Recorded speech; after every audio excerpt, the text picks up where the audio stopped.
Hi friends, నేటి కథల లోపల ఈరోజు మనం మంచి మనసు అంటే ఏమిటి, ఒక కథ, జస్ట్ ఒక స్టోరీ చెప్పుకుందాం. ఎవరి కోసము? మన పిల్లల గురించా, మనందరి గురించా?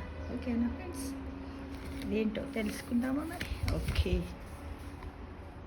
మంచి మనస్సు, నీటి కథల్లో ఈరోజు ఈ వారం కథ మంచి మనస్సు. రవి కొత్త బట్టలు వేసుకొని సొంత ఊరికి బయలుదేరాడు. బస్టాండ్లో బస్సు కోసం వేచి చూస్తుండగా ఒక ముసలాయన వచ్చి రవి పక్కనే నిలబడ్డాడు.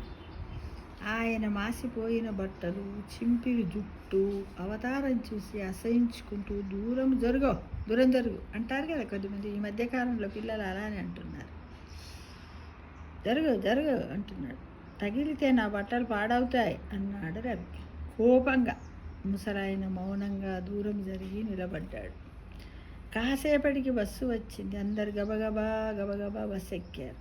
రవి బట్టలు నలిగిపోతాయేమో అని అందరు ఎక్కిన తర్వాత ఎక్కాడు. కానీ అప్పటికే బస్సు మొత్తం నిండిపోయింది. రవికి ఎక్కడా సీటు దొరకలేదు. ముసలాయన కూర్చున్న సీటు పక్కన మాత్రమే ఖాళీ ఉంది. దాంతో ఏమి చెయ్యలేక ఆయన పక్కనే తగలకుండా కర్చీపు మూతికి అడ్డం పెట్టుకొని కూర్చున్నాడు. ఇంతలో ఒక యువకుడు కుంటుతూ 2 కర్రల సాయంతో బస్సులోకి వచ్చాడు.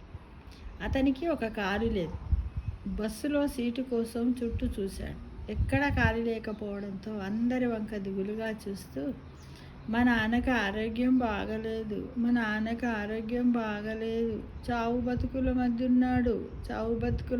ఉన్నాడు, త్వరగా నేను వెళ్ళాలి, నేను అవిటివాణ్ణి, నడవలేను, ఎక్కువసేపు నిలబడలేను అంటూ అన్నాడనమాట. సాయంత్రం వరకు ఇంకో బస్సు లేదు అక్కడికి నేను వెళ్ళడానికి అని ధీరంగా అంటూ ఉన్నాడు.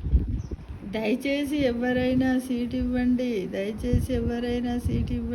నేను ఎక్కువసేపు నిలబడలేను అంటూ వేడుకున్నాడు. అందరూ ఆ మాటలు విన్నారు, కానీ ఎవ్వరూ లేవలేదు. అసలు అతడి మాటలను ఎవ్వరు పట్టించుకోవడం లేదు. దాంతో అతను ఏమి చేయలేక ఏడుస్తూ బస్సు దిగబోయాడు. ఇంతలో ముసలాయన అతని చేయిని పట్టి ఆపాడు. బాబు ఇటురా నాన్న, ఇటురా, నాకు తొందరగా పోవలసిన అవసరం లేదు, వేరే బస్సుకు పోతాను అంటూ అతన్ని కూర్చోబెట్టాడు. అప్పటిదాకా ముసలాయనను చీదరింపుగా చూసిన రవి ఆయన మంచి మనస్సుకు ఆశ్చర్యపోయాడు. నేను ఈయన మాసిన చొక్కానే చూశాను, కానీ అందులో దాగి ఉన్న బంగారం లాంటి మంచి మనస్సును చూడలేకపోయాను. నిజానికి మురికి పట్టింది, తొలగించుకోవలసింది నా మనస్సుకే అని అనుకున్నాడు ఎవరు? రవి.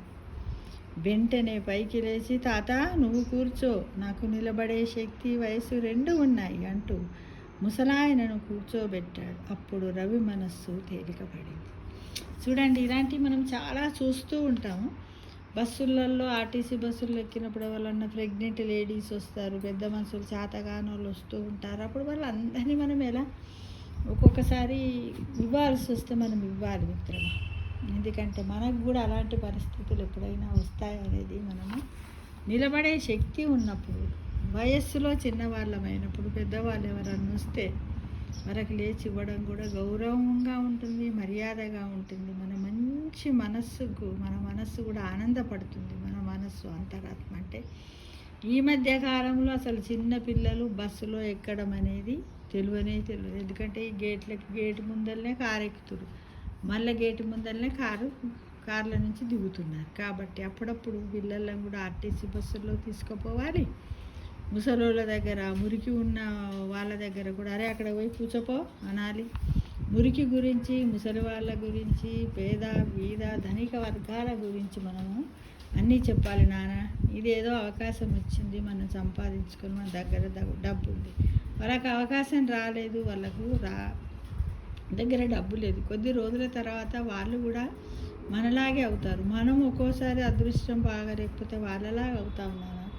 ప్రతి వాళ్ళ ముసలి వాళ్ళం అవుతాము. బట్టలు ఉతుక్కోవడము మనకి చేత కాకపోతే అలానే మురికి బట్టలు ఉంటాయి. డబ్బు లేకపోతే కొనుక్కోలేము. భగవంతుడు ఆ అబ్బాయిని ఇచ్చాడు చూడు, అవిటి యువకుడు ఆ అబ్బాయిలాగా కూడా మనకి ఎప్పుడైనా అన్ని అవయవాలు బాగుండి పుట్టిన తర్వాత కూడా మనం ఏమన్నా ఘోరాలు పాపాలు చేస్తే యాక్సిడెంట్లలో కూడా మనకు కాళ్ళు పోవచ్చు నాన్న. అందుకోసం మనం ఏంటంటే భూమి మీదకి వచ్చినప్పుడు సమాజంలో ఉన్న ప్రతి ఒక్కరిని మనం గౌరవించాలి. వారి యొక్క బాధలను కూడా కొంతలో కొంత షేర్ చేసుకుంటేనే మనకు మంచి జరుగుతుందనే విషయాన్ని పిల్లలకు మనం ఎప్పుడు అనుభవపూర్వకంగా మనం అక్కడక్కడ హఠాత్తుగా మనకు కనపడినటువంటి విషయాల గురించి 2 నిమిషాలు మాట్లాడండి. మంచి చెడులు మాట్లాడండి. కొద్దిమంది పిల్లలు కొంటెలు ఉంటారు, ఏదో ఆటపాటలలో వాళ్ళకి మెచ్యూరిటీ లెవెల్స్ రావు. కాకుండా వాళ్ళతో రోజు మాట్లాడడానికి ప్రయత్నిస్తుంది. ఒకరోజు విన్నాడు, 2 రోజులు విన్నాడు, 3వ రోజు, 4వ రోజు వాడిలో మార్పు తప్పకుండా వస్తుంది. రాదు అనే విషయం మట్టుకు మనం వాడి ముందు అనకూడదు, ఎవ్వరి ముందు అనకూడదు.